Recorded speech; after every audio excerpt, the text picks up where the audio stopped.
Question 9. In the diagram of circle T, the chords AB and HI are drawn in such a way that segment AB is congruent to segment HI. If the measure of angle ATB is equal to 2 times the quantity of x plus 5, and the measure of angle HTI is equal to 3x plus 3, what is the value of x? Enter your answer as a number like this, 42.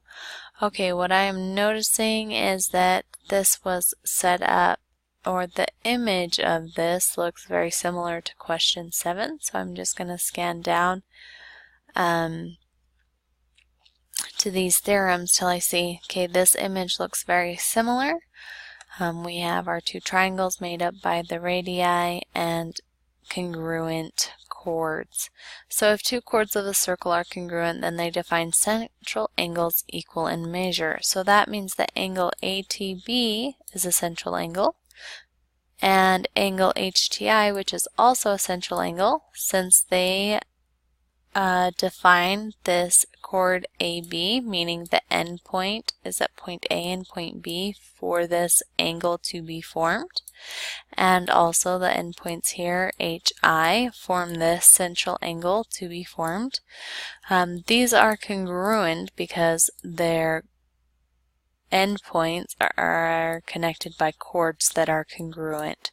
So we know now that angle ATB is equal to angle HTI.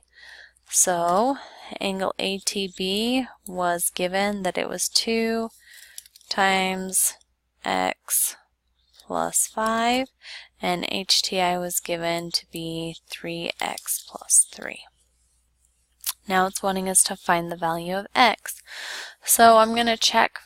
Our goal is to have x equals, so I'm noticing that I have a value of x on this side and a value of x on this side. So first I want to collect all my like terms. So this 2 is being multiplied to both of these inside the parentheses, to the x and to the 5, and that's called distribution. So 2 times x is 2x, 2 times 5 is 10.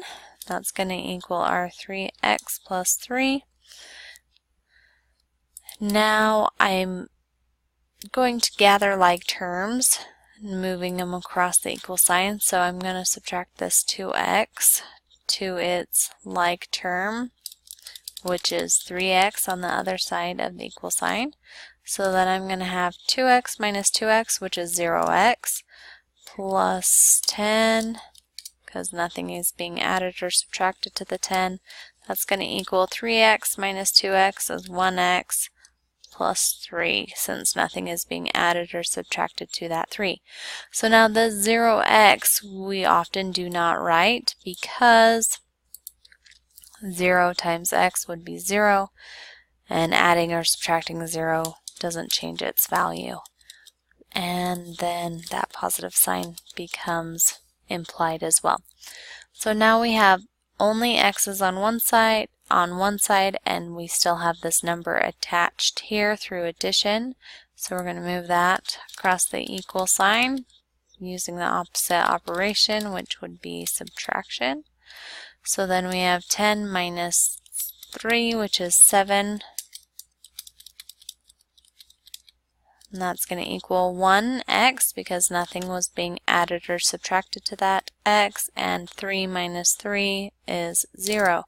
So again, adding 0 to a value doesn't change its value. It remains the same. So now did we meet our goal? Yes, because this 1 is often implied in math. Anytime you see an x, you can assume that there is a 1 in front of it. So we met our goal, and 1x is equal to 7. So the value of x is 7.